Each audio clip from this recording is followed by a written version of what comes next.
Hey everyone, my name is Mike Andes. Today I'm going to be reacting to a video that Tigran Gertz made. He did a $250,000 landscape job, and he did a phenomenal job at it. But he said that he made $50,000 in profit, and today I'm going to debunk that myth because I actually believe that he lost money in this job. Okay, well maybe for you it'd be a $30,000 job. Now, at the beginning of this video, he said that this job was a winner, and he crushed it, and he nailed it. He made $50,000 in profit on a $250,000 job, implying that he made a 20% profit margin.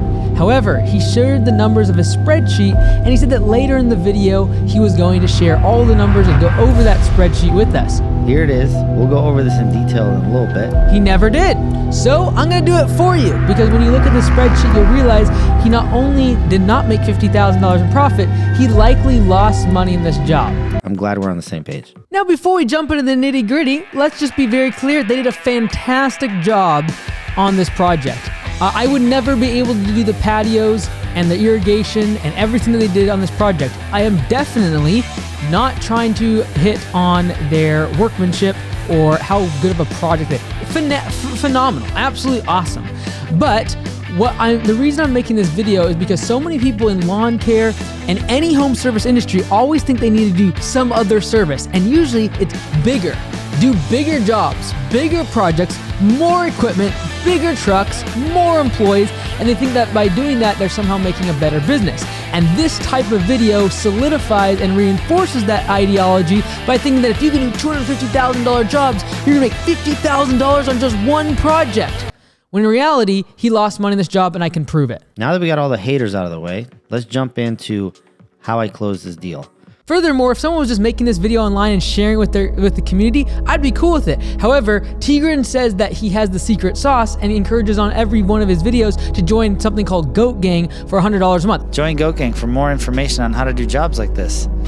And the more you join, the better your life will be. There's over 900 people in Goat Gang, which means he has $90,000 a month coming in to be able to fund projects like this and be able to afford pieces of equipment, excavators, skid loaders, massive semi-trucks that are not needed. And for the average person that would go ahead and try to follow in his footsteps, they will absolutely lose money. I have had people from Goat Gang contact me directly because they are hundreds of thousands of dollars in debt, their business is falling apart, they're on the verge or in bankruptcy courts, and they followed the advice that was given by Goat Gang. There's about 20 or 30 really good power users in the Goat Gang group that share information that's very valuable, and they run massive companies, $5, $6, $10 million companies. However, 90% of people in that group don't have big businesses, and they're simply trying to replicate what these other users are doing, but they aren't gonna ever get there following this recipe of disaster, because guess what? The numbers don't lie. And what is happening is massive amounts of debt, buying equipment they can't afford, and running their businesses into the ground. A lot of you might be like, well, T, that's pretty good. I know. And I'm going to show you the breakdown of everything. And the numbers don't lie. So let's jump into the math, the numbers, and look what's going on. Now, over on the left-hand side, we see all of the material costs. Now, I don't really understand why he does zeros on all the gas and all the fuel, because they're not cheap to fill up his F-350s, etc. I can guarantee you, over the course of the 6-week project, driving to and from the job, all the excavators and equipment being used, there's at least a couple $1,000s worth of just fuel, but for some reason he put zero on all of those. Let me also be clear, I don't think you should keep track of expenses inside of an Excel document. I think you should use QuickBooks to be able to keep things categorized and run an actual profit and loss statement correctly for taxes. But let's jump into the labor. So what he does is he has a crew size of between 4 and 7 people on the job site, and from February 10th through March 29th, so what is that? About 6 weeks for this project to get completed, he had a crew on site throughout the entire time. Now, one thing that's not accounted for in these labor hours is overhead. And one part of overhead is the time it takes to sell the job, as well as all the admin work behind the scenes. Because Tigran also has a couple people in the office taking calls, communicating with customers, taking payments, sending invoices, etc. And that's not being accounted for in this direct labor. There are other people that are in charge of things than me. There's people in the office, there's people in the field, there's people project managing. Direct labor includes all the work on the project, but it doesn't include all the overhead labor, because not only do you have admin in the office, you also have sales. Because if you look in the top right-hand corner, he also gives a commission to his salespeople. And in the video, Tigran said that it was like 6 or 8 months prior to them starting the job that this actually process of selling the project took place. I guarantee 30 to 40 hours at least were spent on selling this job. By the time you meet the customer, you go over several revisions, you show them different designs, and I don't even see the cost of the architect or the landscape designer cost baked into this at all. So on the right-hand side, we're gonna see the material and labor. They budgeted $57,000 in material, and they ended up spending $89,000. If you ever go 50% over on your material budget, I don't know how you can classify that as a win or a great job. I don't think that's ever true if you're just going 50% over budget. For labor, they accounted for $85,000 as the estimated budget for labor, and they spent $110,000. Again, almost 30% over budget on their labor. I don't think that's a win for a job. So you can see his target profit percentage is 20%, and they ended, what he said is 20.25%. But this is the problem. He's calculating gross profit.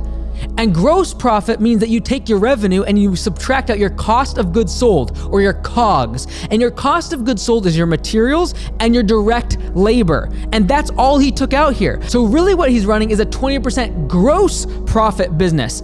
And honestly, that's extremely bad for any home service business. But because I mow lawns, I also know how to do math. And if I was to take the same approach that Tigran uses here in this spreadsheet, I would be able to say that for lawn care, I have about a 60 to 65% profit margin, because I don't take into account fuel, and I do pay for performance, and I pay my crew 33% of all the labor revenue. Therefore, I would be able to say that I make 67% profit margins in my lawn care business. Guess what?